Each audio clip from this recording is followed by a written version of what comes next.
Hi, welcome to NotVeryZenGaming. I'm gonna have the AC on for another episode because it's still bloody hot in LA. So, I just thought I'd do a quick little tutorial, not really tutorial video, but kind of a review video on Khora and Excalibur Umbra. Uh, Whoa. Okay, I'll get into that in a sec. So, with Khora, of course he messages me now. With Khora, I have three distinct builds. One is just a general all-around build for just being versatile, but I've also found that a power build, right now I've got 263. I haven't messed around with any of the Umbra mods on her yet, but I've noticed with the power build, your healing goes up ridiculously. So with Venari, the healing per second is 131 per second. And what is it for Saren with that one mod? I think it's only 50 per second. Regenerating Molt is only 50 per second for only 10 seconds. So Khora can be a serious survivor. She can heal 130 damage per second, and she has quite a bit of armor already. Her armor rating is 275, and that's... I don't even think I have an armor mod right now. Yeah. So she's got crazy good armor, crazy good healing, and the strength. I boost up the range so that you can still use your whip because this... Oh, wait. Yeah. I still have high range because this helps with your whip. However, it takes away from your final ability with the dome or your second ability wrapping people up because your duration is only 12. However, you don't really need that because you're such a powerhouse already, whipping people left and right, eating up damage, healing it up, no problem. So finally, the last build is a range build, and this one is for crowd control. She can really lock down a room with... this doesn't really affect Venari at all because attack doesn't get changed by range and healing isn't affected by range. But even on this, her healing per second is not terrible. I mean, it's 20, but like I said, regenerating Molt only does 50. So if you still want to do some regenerating, it's a relatively quick changeover, but this gives you massive crowd control. The dome completely snares enemies, and you still have enough damage from the way the whip acts as an exalted weapon from your melee. You can still do plenty of damage to all the enemies in the area, which you've got even more now because of the range went up even higher. Now, I had the range higher before at I think 260, but I lowered it to bring up duration because I feel like I don't want to recast all the time, so you can have it a bit higher. I also have rejuvenation on both of these builds just because I love how quickly she can regen health.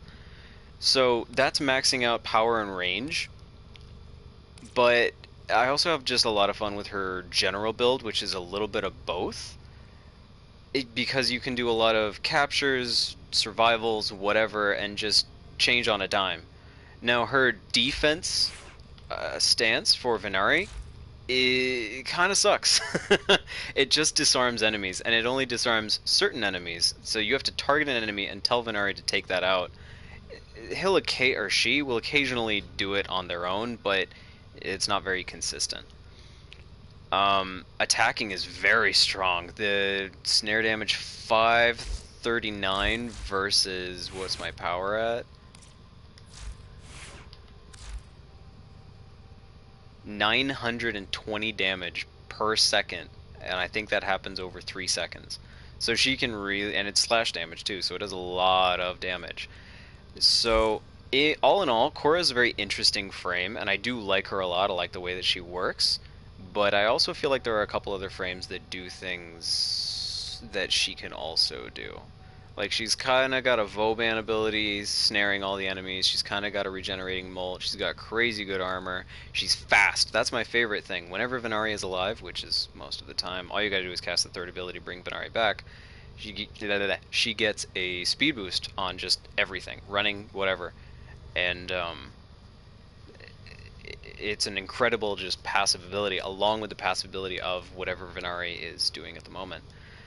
So that covers Khora, more or less. So I'm going to do a quick review on the Umbra. first off, I like that you can get his broken helmet. If you haven't played the quest yet, stop watching now, even though you already got spoilers. But if you have finished it, I mean, you probably already know what I'm going to say then. But with Excalibur Umbra, I like that you have the broken mask. I also like that I'm still talking about Khora. He has a new ability, Radial Howl, which really stuns enemies. It really stops them in their tracks and gets rid of any resistance to sentience, which is nice because I have a couple... oops, that's timer I said earlier. Because I have a lot of Riven mods that require kills on sentience. So, for the actual mods, I've figured out the math on it. So, if you just have one, they're going to have their regular amount, but they get more for every other mod put on it. So, right now you've got 60, right? If you pop on another one for Vitality, that 60 just went up to 75. That is, I did the math, it's a 25% boost. And the other one, wherever it is... Okay, what's going on here? Here we go. We'll bring that 75 up to 105, which, actually, yeah, on armor, I think that was another... Oh, I forgot the math. I think it's a 40% boost, so in total you can get about 65% more if you have all three of them. Problem is, you can't transmute this Umbra slot.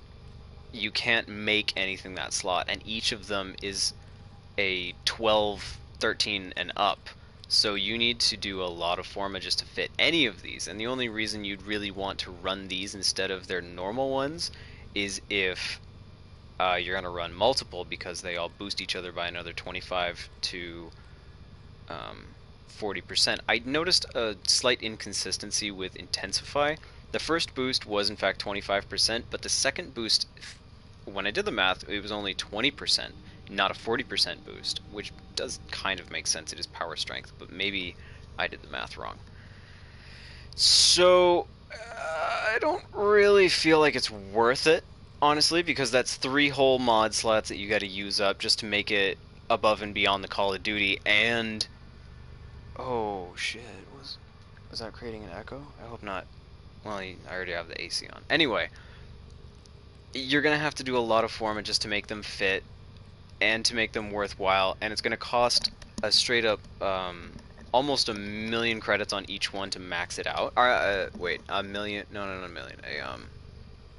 I'll just go to this. How much would it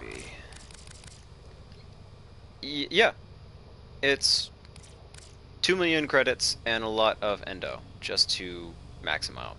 I don't even have that much endo. Well, it's easy to get endo. Anyway, it's so 2,000,000 across 3 for the Warframe, 2 for the melee. I mean, I could do it, but it doesn't feel worth it to me, because there aren't even a lot of frames that can use all 3 of them. I was thinking of Inaros, but even then, he's already unkillable. What's the point of adding 2 more mods on him at the cost of another 3 forma? If that. And I was thinking about putting Vitality on things like, we were just talking about Khora, or